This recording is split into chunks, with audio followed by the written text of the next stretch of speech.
The Lost City.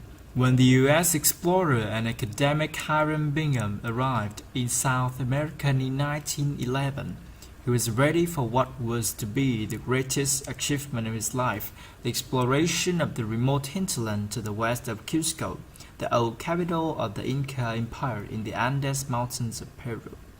His goal was to locate the remains of a city called Vicos, the last capital of the Inca civilization.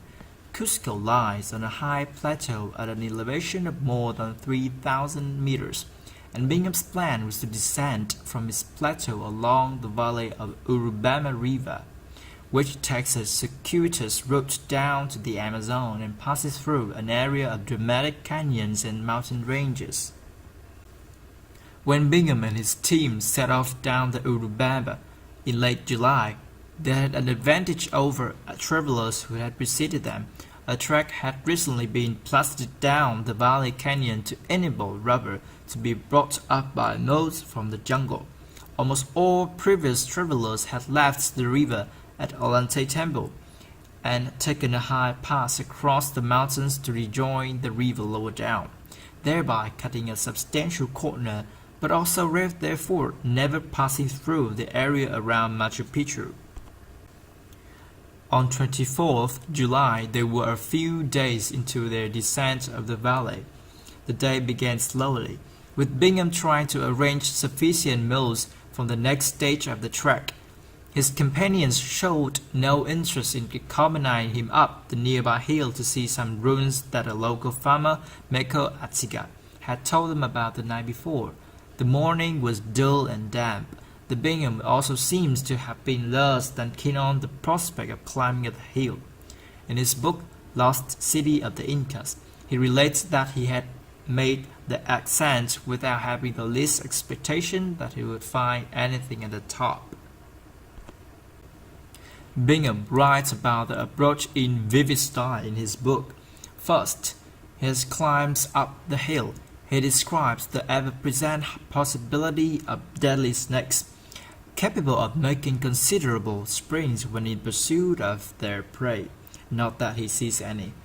Then there's a sense of mounting discovery as he comes across great sweeps of terraces, then a mausoleum, followed by a monumental staircases, and finally the grand ceremonial buildings of Machu Picchu. It seemed like an unbelievable dream, and the sight held me spellbound, he wrote. We should remember, however, that Lost City of the Incas is a work of hindsight, not written until 1948, many years after his journey. His journal entries of the time reveal a much more gradual appreciation of his achievement. He spent the afternoon at the ruins noting down the dimensions of some of the buildings. He descended and rejoined his companions, to whom he seems to have said little about his discovery. At this stage, Bingham didn't realize the extent of all the importance of the site, nor did he realize what use he could make of the discovery. However, soon after returning, it occurred to him that he could make a name for himself from this discovery. When he came to write the National Geographic magazine article that broke the story to the world in April 1913, he knew he had to produce a big idea.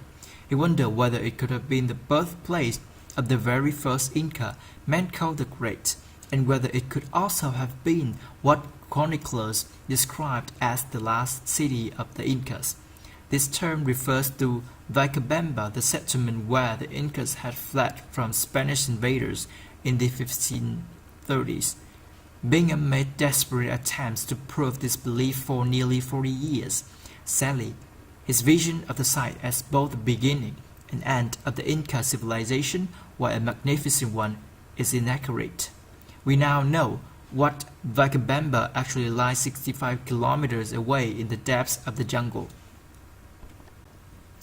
One question that has perplexed visitors, historians, and archaeologists alike ever since Bingham is why the site seems to have been abandoned before the Spanish conquest.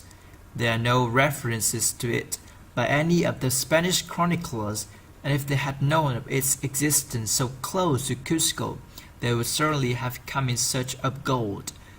An idea which has gained wide acceptance over the past few years is that Machu Picchu was a moya, a country estate built by an Inca emperor to escape the cold winters of Cusco, where the elite could enjoy monumental architecture and spectacular views.